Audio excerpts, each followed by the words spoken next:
نرجع للعمالقه ونقول اغنيه عبد الحليم حافظ لما غنيتيها حبيبتي من تكون، على قد ما انت حباها وكل الكلام ده، لكن كنت عايزه اسلوب لطيف جدا تقولي انا اقدر اغني الحاجات الصعبه. بصي عشان ملينا الاغاني الهابطه والداخلين على الفن بطريقه غلط من الاخر. افهمها. فاهميها بقى. لا فهمي هي. لا ما هي واضحه يعني عايزه ان في فرق ما بين الناس عايزه تسمع.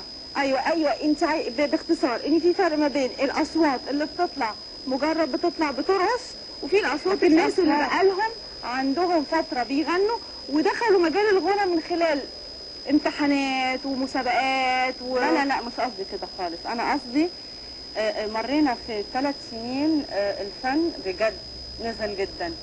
الاغاني لا بتتسمع، لا في اصوات، اكيد مش الكل بس مجموعه كبيره. ما كناش متعودين على كده. كنا احنا بنتبارى مين هيغني احسن من مين، ومين هيعمل اغنيه احسن من مين، ومين هيصور كليبايه احسن من مين. دلوقتي بقوا بيعملوا فن، ما رضاش اقول فن. بقى لقيت انه احنا عايزين نغني ونثبت بجداره اكتر انه الفن الحقيقي هو الصوت الجميل والموهبه والاداء الجيد. صح. فرحتي اغنيه عبد الحليم. مع اني انا في الالبوم ده مغنيه جدا. اخر مره، اغلى الحبايب، يا مقال، وعايزات، كله فيه غنى واداء. الحمد لله يعني.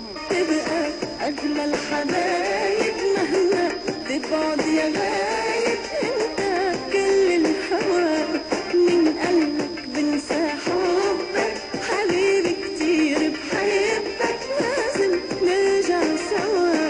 تبقى اغلى الحبايب مهما تبعد يا غايب، انت كل الهوى من قلبك بنسى حبك، حبيبي كتير بحبك، لازم نرجع سوا.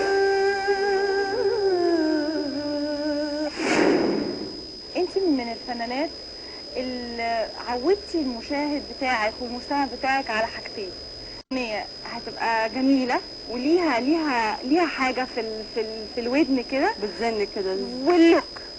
وان لازم انا هتفرج على نوال عامليه، يعني ما تساليش مني اي يقولوا لي في حاجه حلوه بالظبط. يعني مش لما انا تسمعي لي صوتي الله حلوه قوي الاغنيه دي ومغنيه حلو بس ما تتشافش. لا دي دمها تقيل، او دي لا سيبوها دي تغني وبس. لا انا مش عايزه كده، انا عايزه اغني وعايزه ابقى لما تشوفيني برضو تخلي الكليب او تخلي الحفله اللي انا بغنيها على التي في وتسمعي الكاسيت في العربيه. عمر احساس انك انت عايزه تعملي نيو لوك الناس تحبه ممكن يوديكي الاكستريم، يعني لحتت انت تبقي مش عارفه ترجعي منها؟ يعني عشان تغيري ممكن تعملي اي حاجه؟ لا. ولا بتلتزمي بحاجه معينه؟ لا انا اكتر حاجه كانت اوفر شويه عن الناس اللي اتعودت عليها هي اللي تمنيته. والناس ما حبتش اللوك ده عليا انا، بس حبيته على غيري. بفهم ده. انا كنت السباقه في ده. كنت عارفه انه الناس عايزه كده بس مش عايزين نوال الزغبي كده، عشان ما اخدها على نوال الزغبي بشكل تاني. مش عايزينها اللوك الاجنبي اللي الشقيه مش موجوده يعني. عايزين النوال الشقيه اللذيذه القريبه مننا، يعني مش ضروري تكون بروفيشنال رقص يعني. لا عايزينها. انت عندك مدنة.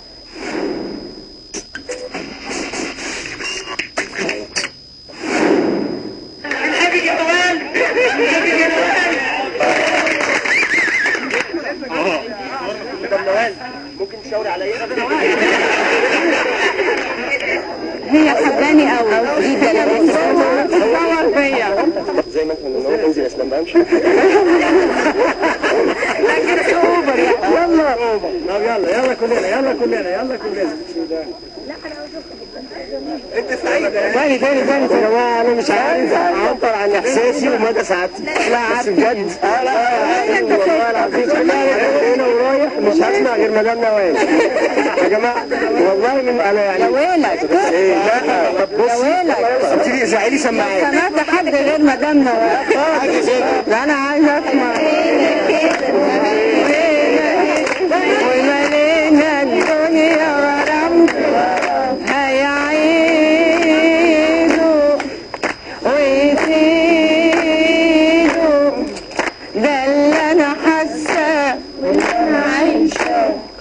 ربي ينقص ولا شيء